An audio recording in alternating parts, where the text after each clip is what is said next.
कि आज का हमारा टाइटल है ये बिजनेस फंसने और फंसाने का है, ऐसा बिल्कुल भी नहीं। और ऐसा वो ही लोग बोलते हैं इस बिजनेस के बारे में जिन लोगों को इस बिजनेस के बारे में प्रॉपर नॉलेज नहीं है, या आप यूं कह सकते हैं लैक ऑफ नॉलेज। जिन लोगों को इस बिजनेस के बारे में प्रॉपर नॉलेज, वो लोग कभी भी इस बिजनेस के बारे में ऐसा नहीं बोले। मैं एक एग्जांपल आपको देना चाहूंगा। ऐसा कौन सा काम है या ऐसा कौन सा प्रोफेशन है जिसके बारे में लोग गलत नहीं बोलते? शायद कोई भी काम या प्रोफेशन ऐसा नहीं होगा जिसके बारे में लोग गलत नहीं बोलते। अच्छा भी बोलते हैं, लेकिन गलत बोलने वालों की संख्या बहुत ज्यादा है। हर एक चीज में एवरेज काम करता है। हर एक व्यक्ति के बारे में भी लोग अच्छा व बुरा बोलते हैं, आपके बारे में भी लोग अच्छा व बुरा बोलते हैं। तो ये हर एक व्यक्ति का देखने का नजरिया है, चाहे वो कोई काम है, चाहे वो प्रोफेशन है, चाहे कोई वो वस्तु है। आपके हाथ में फोन है, इस फोन के बारे में भी सब लोग अच्छा नहीं बोलते होंगे। आपके पास कोई गाड़ी है, उस गाड़ी के बारे में भी सब लोग अच्छा नहीं बोलते होंगे। आप जिस घर में रहते हैं, उस घर के बारे में भी सब लोग अच्छा नहीं बोलते होंगे। आज आप जो नौकरी कर रही हैं, उस नौकरी के बारे में भी सब लोग अच्छा नहीं बोलते। कहने का मेरा मतलब यही है कि हर एक व्यक्ति का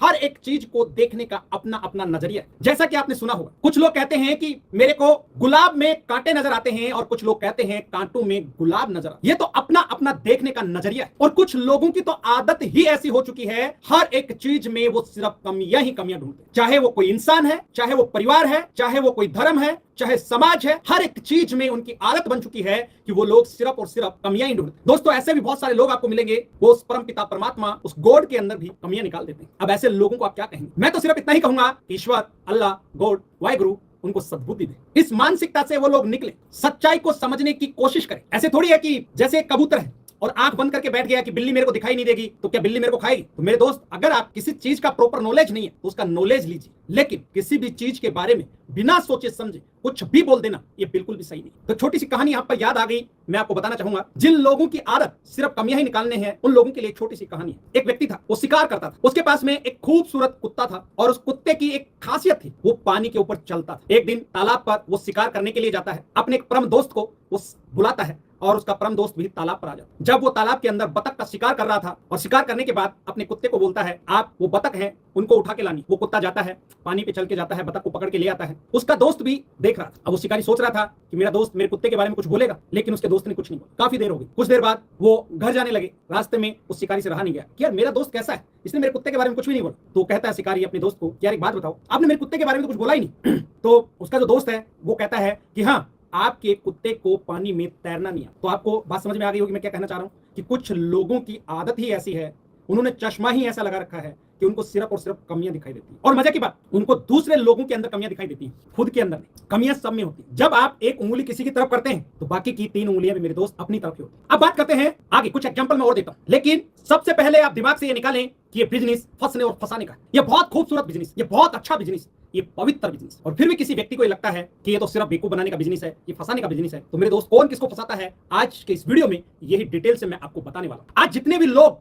जो नेटवर्क मार्केटिंग में कामयाब है, उनको भी किसी ना किसी व्यक्ति ने कभी ना कभी फंसाया ही था। इसी वजह से वो लोग कामयाब हैं। जो लोग इस बिजनेस में फंसते हैं और कामयाब नहीं होते हैं, उसके पीछे बहुत सारे कारण होते हैं। मेरे को भी आज से 6-7 साल पहले किसी व्यक्ति ने फंसाया था। मैं इसलिए बोल रहा हूं कि लोग भी ऐसी ही भाषा बोलते हैं। उस फंसाने का नतीजा यह है कि आज मैं आपके सामने बोल पा रहा हूं। इस बिजनेस ने पैसा तो दिया ही दिया, पैसा बाय प्रोडक्ट है यहाँ पे, लेकिन पैसे से भी कहीं ज्यादा इंपॉर्टेंट जो चीज है वो है कि यहाँ से जो चीजें आप सीखते हैं, यहाँ से जो चीज सीखने को आपको मिलती है, वो आपकी जिंदगी में 4 चांद ला सकती है। इस बिजनेस से जो स्किल्स आप सीख सकते हैं, वो लाखों रुपए खर्च करके भी मेरे दोस्त आप नहीं सीख सकते। आज मैं आपके सामने बोल पा रहा हूं, वो इसी बिजनेस और इसी इंडस्ट्री की देन है। आज मैं हजारों लोगों के सामने बोल सकता हूं, उनसे बात कर सकता हूं। तो ये इस बिजनेस की खासियत है। तो मेरे दोस्त, ये फंसने फंसाने का बिजनेस नहीं है, ये लोगों की जिंदगी बदलने वाला बिजनेस, ये लोगों के सपनों को सच करने वाला बिजनेस। ये बिजनेस एक रंक को राजा बना सकता है, जो व्यक्ति जीरो है उसको हीरो बना सकता है, एक आम इंसान को खास इंसान बना सकता है, एक ऑर्डिनरी इंसान को एक्स्ट्रा ऑर्डिनरी बना सकता है। यह इस बिजनेस की ताकत है। लेकिन फिर भी ज्यादातर लोग इस बिजनेस के बारे में बहुत आसानी से बोल देते हैं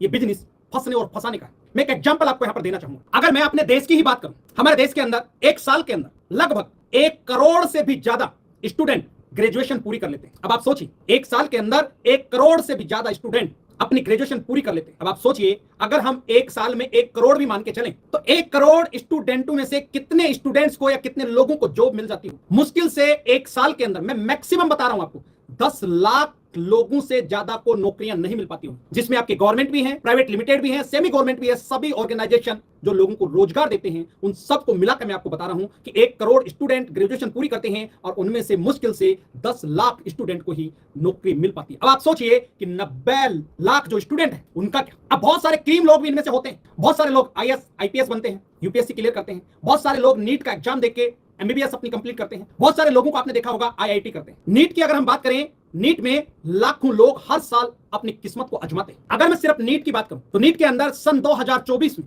23,33,000 कुछ स्टूडेंटों ने भाग लिया था और उनमें से 13,16,000 कुछ स्टूडेंट पास हुए और उनमें से मात्र 1,08,000 बच्चों को ही सीट अलॉट हुई। कहने का मतलब हमारे देश के अंदर एमबीबीएस के लिए 1,08,000 सीटें ही हैं। अब आप सोचो कितने बच्चों ने एग्जाम दिया, 23 लाख से ज्यादा बच्चों ने एग्जाम दिया, 13,16,000 बच्चे पास होते हैं और उनमें से 1,08,000 बच्चों को ही सीटें मिल पाती। आप सोचिए इन बच्चों ने किसी ना किसी कोचिंग में जाके, किसी ना किसी इंस्टीट्यूट में जाके कोचिंग ली होगी, पढ़ाई की होगी, किसी ने 1 साल की होगी, किसी ने 2 साल भी की होगी, 3 साल भी की होगी।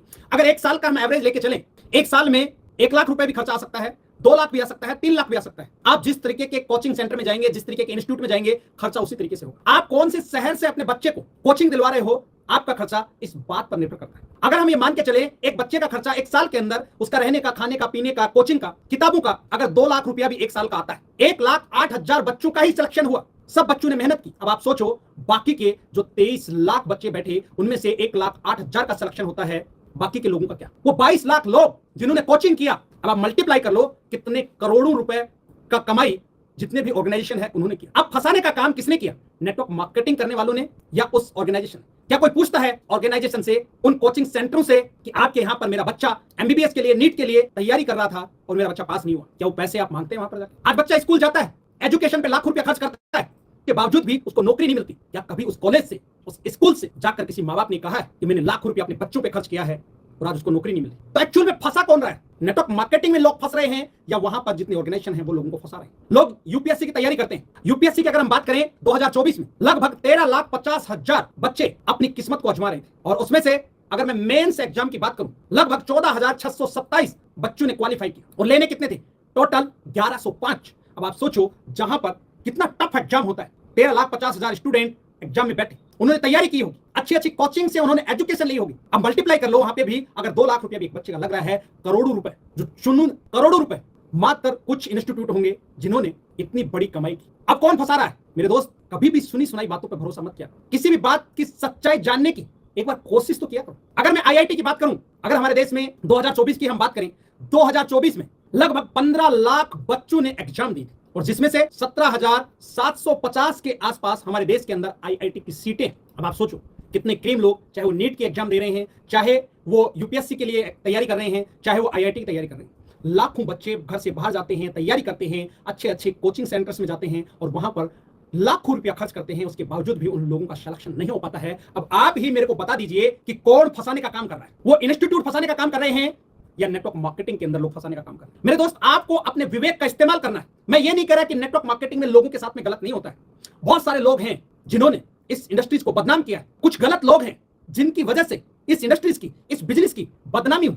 लेकिन इसका मतलब यह भी नहीं होता है जिन लोगों ने गलत किया या जो लोग गलत हैं उसकी वजह से ये बिजनेस ही गलत है। ऐसा कोई प्रोफेशन नहीं है जिसके अंदर गलत लोग नहीं है। इस इंडस्ट्रीज के अंदर भी गलत लोग हैं। हमें गलत लोगों से और गलत कंपनियों से बचना है। बहुत सारे लोग अपने स्वार्थ के चक्कर में बहुत सारे लोगों की जिंदगियों को बर्बाद कर देते। मेरे दोस्त, ईश्वर के घर देर है अंधेर नहीं। सारा हिसाब किताब यहीं पर होना है। अगर आप किसी के साथ भी गलत करते हैं तो सूद सहित आपको लौटाना पड़ेगा। ये कुदरत का नियम। तो मेरा हम्बल रिक्वेस्ट है, किसी के साथ भी गलत ना करें। आज की इस वीडियो में मैं आपको यही बता रहा हूं कि कौन किसको फंसाता है। ये बिजनेस फंसने और फंसाने का नहीं है मेरे दोस्त। अपने चश्मे को बदलिए, अपने देखने के नजरिए को बदलिए। और जितने मेरे नए दोस्त आए हैं, अभी तक भी चैनल को सब्सक्राइब नहीं किया है, चैनल को सब्सक्राइब कीजिए ताकि आने वाले समय में इसी तरीके की वीडियो आपको मिलते रहें। फिर मिलते हैं